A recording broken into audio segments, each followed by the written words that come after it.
فکم اموالو کی چې الله پاک په مسلمان بنده باندې زکات فرض کړی دی یو سره دویم چاندی دریم نقدی روپی سلورم مالی تجارت او پینزم حیوانات او شپږم د زرعي ځمکو حاصلات وم د دې متفرق اموالو مجموعه او اتم قسم یو مسلمان ته پټی کې د سرو خزانه ملو شو نو دا اته قسمه اموال دي چې په دې کې الله جل جلاله مسلمان باندې زکات فرض کړی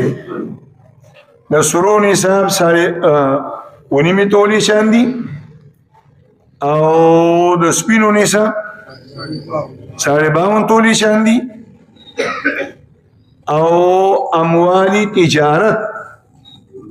داغی د قیمت نصاب هم 52 تولی چاندی او حیوانات زناور نو په زناورو کې نصاب ری قسم زناور دی یو د کاروبار یو سره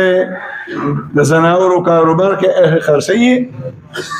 داغی نصاب هم هغه دی چې کوم 52 تولی چاندی ده او دویم هغه زناور دی چې کوم یو مسلمان د خپل کار کسب د بار ساتي دي لکه په پنجاب کې د غټ غټ چودریان دي یا زموږ په مردان چارسده کې غټ غټ خانان دي نوابان دي نو اوس ټیکټري راووتلې او پخوا به دي کلبې ساتلې وي او د یو زمیندار چودري خان به بلا بلا کلبې وي او یو د یوې کلبې به زرګونه لکونه روپۍ قیمتو نو د کار قسم د محنت زناور چې هر څومره ډېري نو په هغې کې زکات نشته او دریم قسم زناور هغې ته ویل کېږي د تناسل د نسل د ډېرېدو زناور چې مسلمان د دې دپاره ساتلي چې بچي راوړي او هغه راغټي بچي راوړي او هغه راغټي اوس دغه د تناسل د نسل د ډېرېدو چې کوم رمې دي د اوښانو او د غویانو ګلې دي نه دا دو قسمه دي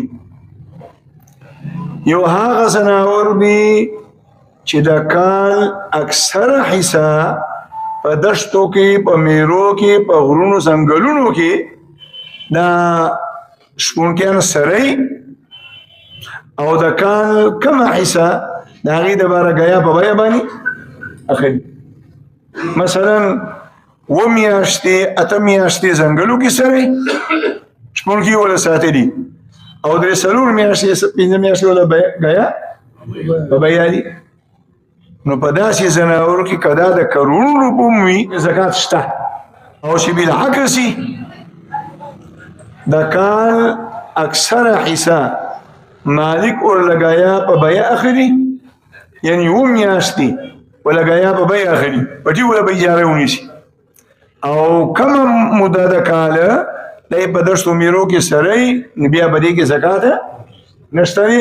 اگر چې هغه د کروڑو روپو ها یو سړي چې رمې ساتلي په دې ګلګت او بلوچستان یې طرف ته چې لاړ شي تبلیغ ملګري ګوري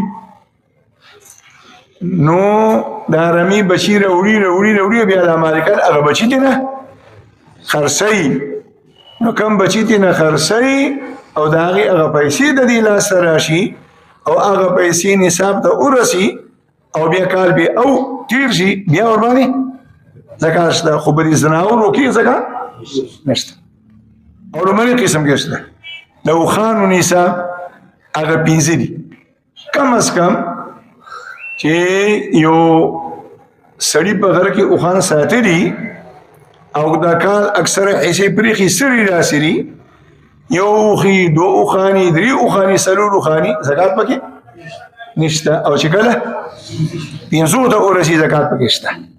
د غواګانو او د سنګانو او د میخو نصاب دي 10 چې د 10 نه کمې زکات پکې نشته. او د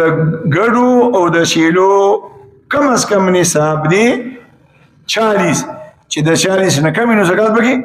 نشته.